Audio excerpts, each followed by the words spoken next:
here for the newest episode of my show, where I will be talking about the 2017 film, The Snowman, starring Michael Fassbender. But before I get to that, first I'm going to talk about a few movies that are out right now, because I've seen a couple movies, and I always do this, like for the show, if you're a newcomer, before I get to what I'm actually going to talk about, I'll talk about a few of the things I've seen that have come out. So, Pet Sematary, the all-new, brand-new Pet Sematary, it had some scary moments. It was an entertaining film. I'm not gonna say it's a good film, but, like, it has good parts of it. Like, there are portions of this film that I really, really like, and there are portions that just kind of, like, laugh out loud, which is, like, because they try and be more serious than the original. They're trying to go darker. And at some parts it works, and it works really well, and at other parts it's kind of like they're trying too hard. Yeah, so, also, out right now is, Beach Bum, starring Matthew McConaughey. A film, it's a slice-of-life film. Matthew McConaughey is a poet who's, like, is really rich, but he's, like, so rich he can just pretend to be a bum on the beach. And, like, just, like, but without any of the downsides to being, like, a beach bum in, like, or in Florida, I think it was. And it's kind of just a slice-of-life sort of film. I didn't enjoy it. Zac Efron's in it with a ridiculous beard and haircut. And also, Shazam. Oh, wait, no, one more thing about Beach Bum. It's a movie that feels like the plot is going to start happening, but then nothing happens, and then it ends. Jimmy Buffett. Jimmy Buffett is in Beach Bum. So anyway, now on to the other movie, Shazam. Before I get to the actual thing I'm going to be reviewing this week. Shazam just came out. It's probably the best thing DC's done for a while. I mean, they had, like, a string of pretty bad movies. They've been getting better, though. But I mean, like, Justice League, Suicide Squad, those movies were bad. Shazam was actually a lot of fun. Entertaining. It was an entertaining film. And, you've got, like... Yeah.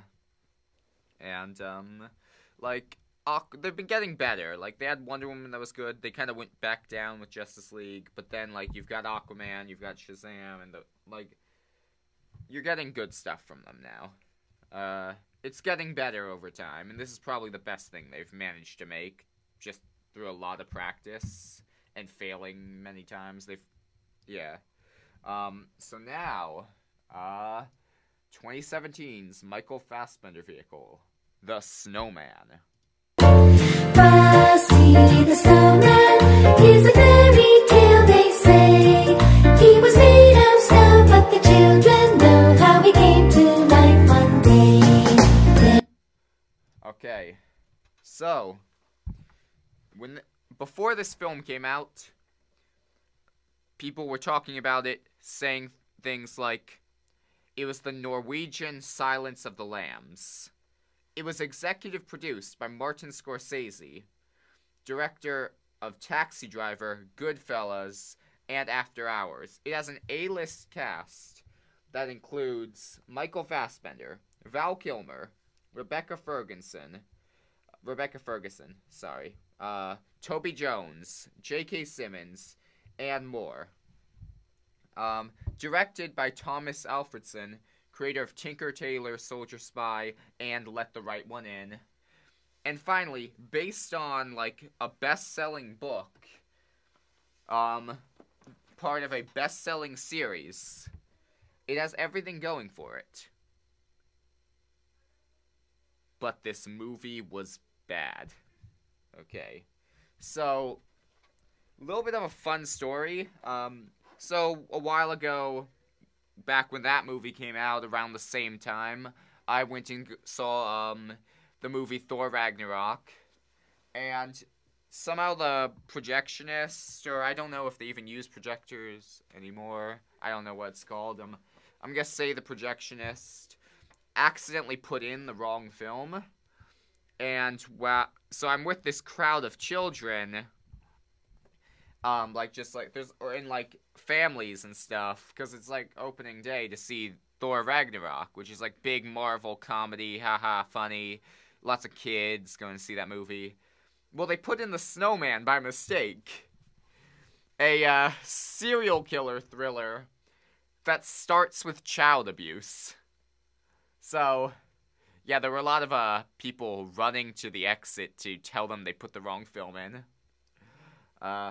Anyway, we begin the movie with like some beautiful shots of Norway and stuff because like this movie still has like a great like crew behind it. It's just terrible for, well, here's the reason. So this movie originally Martin Scorsese was going to direct it, but he dropped out after years of the movie being in development hell, and the Tinker Tailor Soldier Spy guy, what was his name? I'm looking at my notes. Thomas Alfredson stepped in to do it for him, and the production schedule was was so rushed. I have no idea why it was so rushed. You could like this movie they've been trying to make this movie since 2008, and yet for some reason like they really had to rush it. It had to be out at 2017. Like they couldn't have waited a few more months, but they never even got to film 20% of the script. There is 20% of the script of this movie that didn't make it into the actual movie. Like, so there was scheduling conflicts, like, everything went, like, horribly wrong. Like, they did a ton of rewrites and reshoots and stuff to try and save the film, and it just made things more confusing. Like, for example, at one point in the film, there's a character who dies, and then another character comes up who says that she's her twin sister. And in the original script, there was no twin sister character. They had to reshoot a scene where her twin sister in a different wig shows up to, like, give exposition because they didn't get to film the other scene because this movie was so rushed. And basically, movie begins, like I said, child abuse. You've got, like, this, like, old cop who's, like, going out to, like, the middle of nowhere in, like, Norway to, like, teach this kid Norwegian history. And, like, this is one of, like, the only ways you'd realize this movie was in Norway, because when I first saw the trailer for this movie, I thought it took place in Canada. And there's a reason for that. Because for whatever reason, this movie that was marketed as, like, Norwegian Silence of the Lambs, they cut out all references to, like, Norway from the movie. Like, any signs that had another language were, like, digitally altered to, like, be in English. And like, none of the actors were doing, like Norwegian accents or anything. They were just all talking in, like, either American or British accents. But yeah, so this is one of the only times you get to see, like, oh, this movie takes place in Norway. I forgot about that for large portions of this movie. The only times it ever really comes up are, like, right here, and then the weird subplot about the Olympics, which I will get into. So this abusive cop, like, is hitting the mom and stuff. Like, he's a jerk, and, like, he's, like, being mean to the kid, and then he goes to, like, have sex with the mom, and, like, the kid runs out to make a snowman, and then, like, the kid makes a snowman. He's putting coffee grounds in the snowman to make, like, the smiles and stuff, and this is it's like his motif later in the movie when this kid becomes a serial killer. Is like, oh, I'm gonna make snowmen everywhere I commit a crime, and that takes a really long time. So, like, 30 minutes to 2 hours is how long it takes to build a snowman, depending on the size. The cops will arrive by then, and you will be shot or arrested in real life. Yeah, so the mom, she kills herself by driving her car into a frozen lake and then waiting for the water, waiting for like the ice to crack. And like we cut from this kid like screaming for his mom and stuff to like Michael Fassbender with a bottle of vodka asleep on a public playground inside of like this little like kid's cabin thing. And like the way it's shot and like the way the scene transitions, I'm kind of like, "Oh, is this Michael Fassbender's character's backstory? Is he the guy who's building the snowman?" Eventually you realize like, "Oh, it's like the killer's doing that." But like it's made very unclear. And like this movie tries so hard to be Silence of the Lambs or like any like kind of like good like cop thriller, or like it tries so hard to be Zodiac, it tries so hard to be Silence of the Lambs, like it really tries to be Seven, and like it never succeeds because it's not a movie that's doing something that'll make you like it. It's a movie that's doing things that'll make you think of other movies. Now Michael Fassbender's character, okay, he's a depressed cop.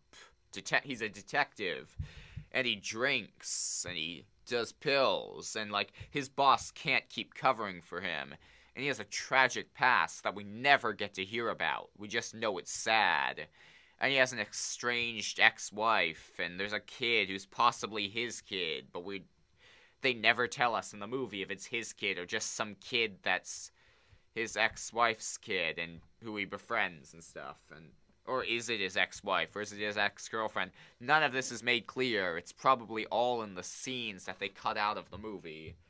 Or the scenes that weren't even filmed. Because I keep thinking, how did they make this movie where a fifth of the script wasn't filmed? Like, who thought it was a good idea? But yeah, so Michael Fassbender is sleeping on a public playground. And I've heard some behind-the-scenes stuff about this movie where that tragic backstory I was talking about, like, why his boss is saying stuff like, "I can't keep covering for you." Apparently there was a scene that was cut out of the movie where Michael Fassbender's tragic backstory is he accidentally kills a kid while being a detective. And, yeah, you shouldn't be, sleeping in, like, a playground and, like, Okay. Like, I think he, like, accidentally shot the kid or ran the kid over or something. I don't know. But, like, there's a scene later on where, Michael Fassbender's character gets home, like, after a long night of sleeping in a public playground, and he almost shoots a guy who, like, came into his apartment to fix dry rot and stuff, like, the guy in, like, black mold.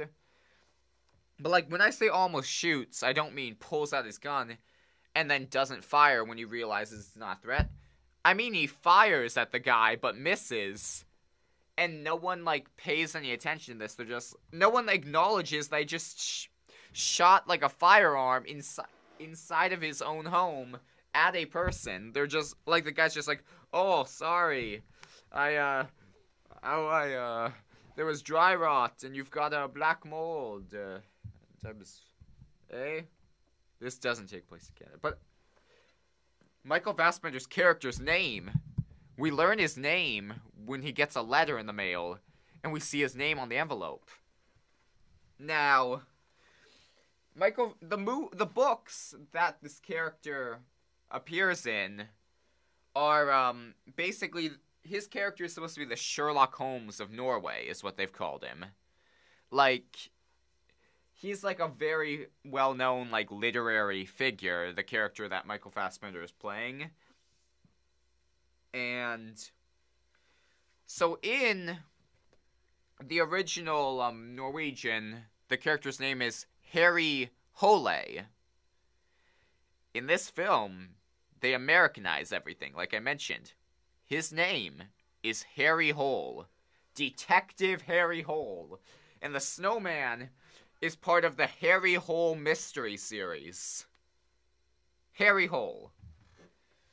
So, he's like, there's like the message he gets, the letter he gets a letter with the sentences, "While you were lying there, I was watching Mummy, and by the time you read this, I will have built her a Um, it doesn't say snowman, but it has a childish, like, doodle of a snowman. It's kind of like, yeah. It's the like the worst like picture of a snowman, and like the marketing for this movie, like all the marketing for this movie, like if you were like in the subways in Manhattan and they had the posters and stuff, or if you saw like the billboards for this movie, because this movie got a lot of marketing, like everyone thought it was going to be good, and like all of the like the posters were just like, "Hello, Mr. Policeman. You could have saved her if you only had all the clues," followed by like this derpy like snowman picture. But like basically Harry Hole goes to the police station and he meets like this girl played by Rebecca Ferguson. She's like a new like rookie cop, and she's going to be joining him on his adventure hunting for this serial killer, because this guy basically the snowman serial killer murders like promiscuous women or single mothers. So like, you know, I guess, I mean, really with your backstory it'd make more sense for you to like be killing like deadbeat police officer fathers. But like you're going for a specific theme because your mom committed suicide in front of you, and like that'll mess a kid up. That'll make them a serial killer. Okay. So yeah. And every time this killer kills someone, he builds a snowman in their front yard, facing the house. Ooh, scary. But no, 45 minutes to 2 hours, depending on the size of the snowman. That's not something you can very easily accomplish. And while you're building it, like, is a neighbor just gonna be going out to, like, water their flowers and they see you building a snowman and it's like, "Hey, you're not my neighbor. Why are you building a snowman in their yard?" And he's like, "Oh, I'm, your neighbor's brother-in-law. I'm building this for their child." "Oh, okay then. Have a good day." But yeah, so, we introduce the character of, J.K. Simmons, and J.K. Simmons is this prominent, like, Norwegian, like, politician or billionaire or something who wants Oslo, Norway, to house the Winter Olympics. That's his goal, or maybe it's the World Cup. For some reason, it actually fluctuates in this movie, like on one's, like, you'll see a sign you'll see, like, a newspaper that says he wants to host the Olympics, and then while he's talking, he's like, "Oh, I want to host the World Cup." And I'm like, which is it, J.K. Simmons? J.K. Simmons is in this movie for no reason, as are almost every side character in this movie. Like, so many of these people are just put in this movie to be red herrings, like, for the mystery, and that's not how you write a mystery. You don't just put in a bunch of red herrings and you're like, "Oh, are they the killer?" No, they're not the killer. And so J.K. Simmons, he's not the killer. He is shady and has, like, a whole other, like, crime thing going on, but he has nothing to do with the murders that are happening. So, speaking of people that are here for no reason, Val Kilmer, former Batman Val Kilmer, is in this movie. And his character, like, is here for no reason. Like, he's literally just, like, a friend of, like, Harry Hole's, who is also a drunk, depressed cop. But here's the thing with Val Kilmer in this movie. When you're making a movie and an actor is unable to speak because they had, like, throat surgery to remove throat cancer, you either wait a couple of months and film the scenes that they need to film later, or you hire a different actor. You know what they went with for Val Kilmer's character? They went with having Val Kilmer be the face of the character, but every time he talks, you see the back of his head, and what is very obviously someone else's voice is saying his lines. like it just cuts to the back of his head every time he's talking, and they have like someone else's voice dubbed in, and I'm like, no, I've seen Batman Forever. That's not what Val Kilmer sounds like. Toby Jones also in this movie for no reason. Like, he's literally just like some cop who like has 2 scenes. Like, there are so many characters you could cut from this movie because they serve no purpose. But basically, Michael Fassbender, he's seen the Snowman in the yards of the murders he's like investigating. He has the note from a guy who said he was watching Mommy sleeping and he left her a snowman. Michael Fassbender doesn't connect these two. This master detective, the Sherlock Holmes of Norway, does not connect these 2 strands together and realize that they're connected. He doesn't do this until like an hour into the movie he finally figures it out and tells someone. But until then, he just keeps it to himself and makes no connection. This is an obvious thing. And we introduce like some of the other cops and stuff, and like we've got like the police station. They're teaching everyone how to use this new thing that like it's not an iPad. Like, they're describing it like it's some sort of iPad. It serves all the functions of an iPad.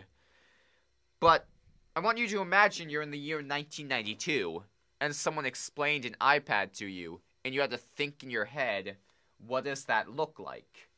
That's what is in this movie. This weird 1992 gray, like, iPad thing, and all the cops get them. And I'm like, just use iPads. iPads. This movie took place in 2017. Why are these weird, like, retro, like, it looks like you're holding, like, a big, like, dial board or something. And all the cops in this movie are like these dial boards are very important to the plot. Like, they get people from one place to another. Like, iPads.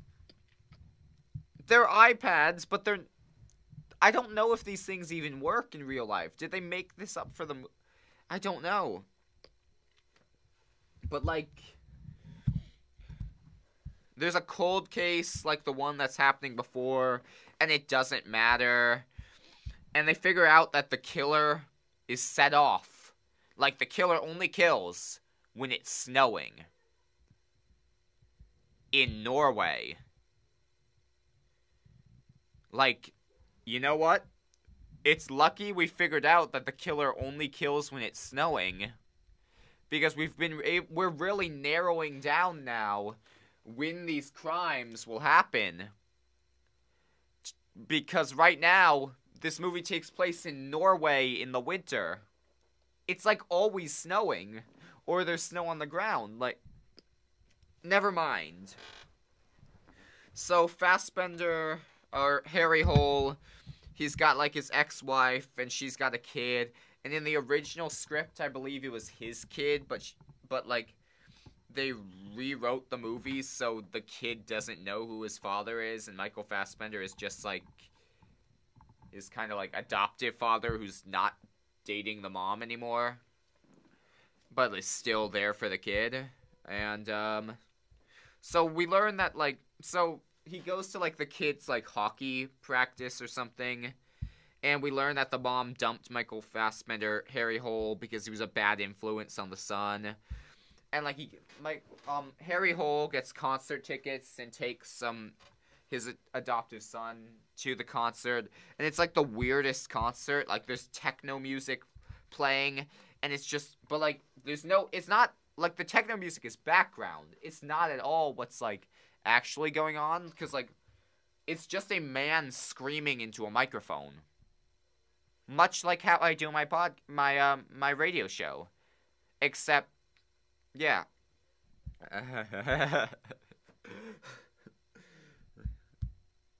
It's a man screaming into a microphone while techno music plays over and over again. I don't think either of them from what I've seen from their characters, would enjoy that show.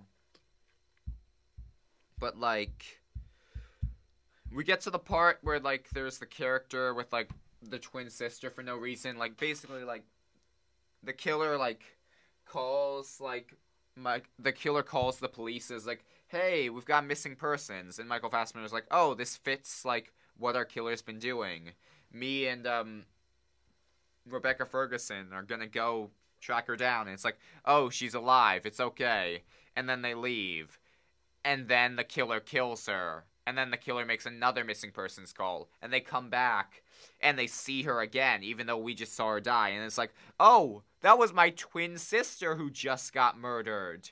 And then that character never comes back, and so much of this movie is like pointless. Like, none of this makes any sense. I really can't stress enough that like they cut out vital scenes for this movie. Like, like there are incredibly important things that are not in this movie.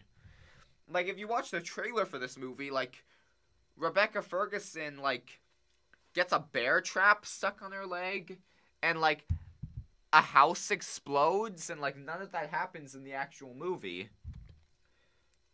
And like apparently like Val Kilmer was gonna have a larger role where he and Harry Hole are ice fishing in a hut, and he helps him investigate the case while they ice fish together in this hut on like an icy lake.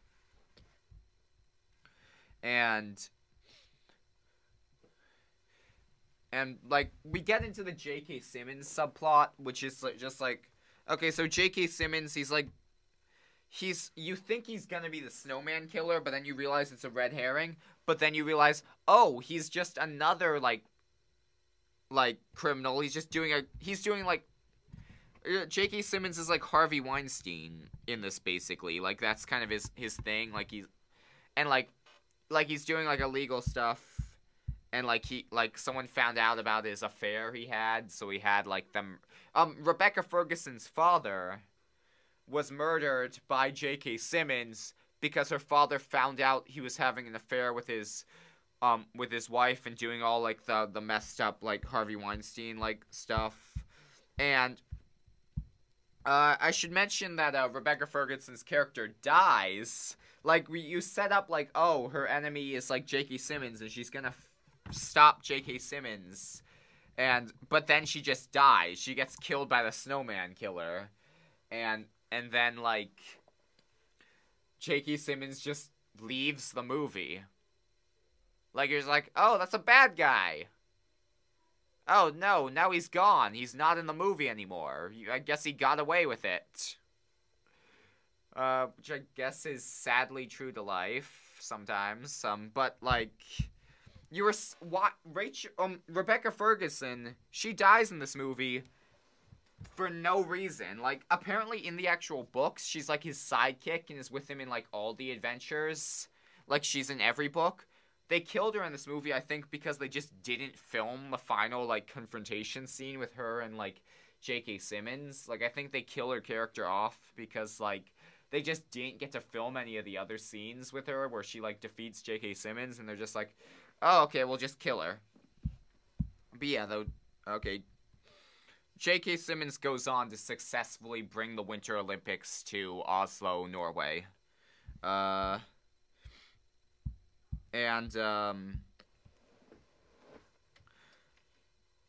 like, basically, so I didn't mention before, Harry Hole's ex-wife is dating this new guy, and he's a doctor, and he's supplying Harry Hole with pills, but like, they're friends and stuff. Like, Harry Hole is like friends with like his like ex-wife's new boyfriend, and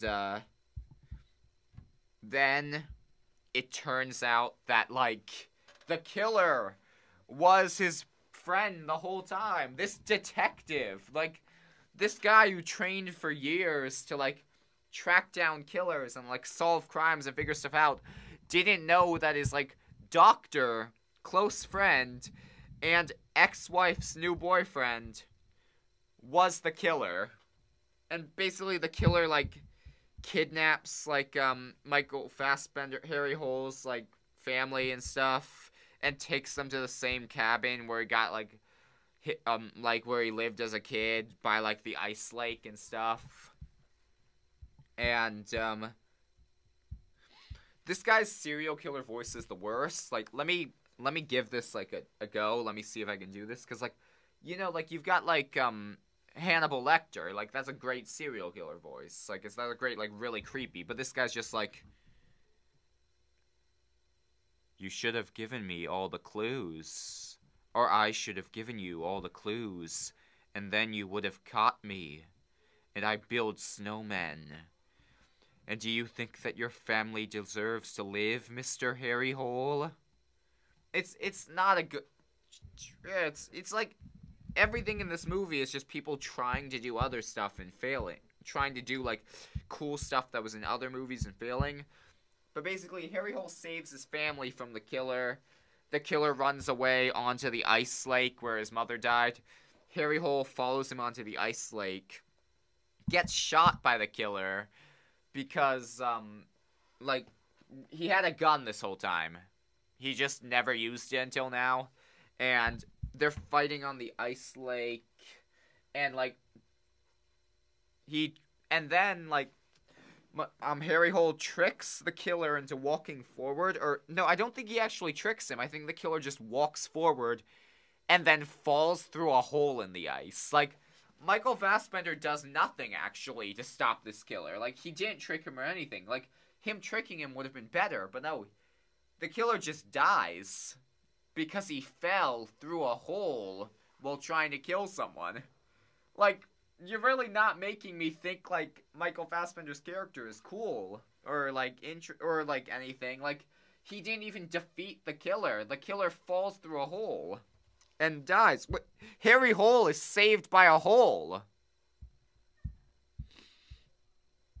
So yeah. That's apparently in the original cut of the film, you were going to have like Val Kilmer's character and Harry Hole's character go out ice fishing and stuff on that lake. And like Harry Hole was supposed to know where the hole was, and he would like maneuver the killer into standing on top of the hole, and then the killer would fall through the hole and die. And like that actually would have been really cool. But they don't do that in the movie. They just have the killer fall through a hole and die. And then, like, Harry Hole reunites with his family. Like, I think he's gonna get back together with, like, the ex-wife. Because actually, earlier in the movie, they have, like, a weird, like, fully clothed sex scene to, like, Norwegian, like pop music. And they have like an ending where like Michael Fassbender, he's like not drinking anymore, and like he's back at the police station and he's ready to go and like save some people, and like the like chief of police is like, okay, we've got a new murder that just happened. A woman was stabbed in the mouth or whatever, and we don't know what the murder weapon is. And I think it's sequel baiting. They're setting up for a sequel to the Snowman. A Harry Hole mystery. And then Michael Fassbender's just like, okay, I'll do it. And then we cut to black and like the credits roll. And yeah, so that's the end of the movie. I had a lot of fun talking to everyone about this movie. Hope you enjoyed my review. And have a good week, everyone. Goodbye.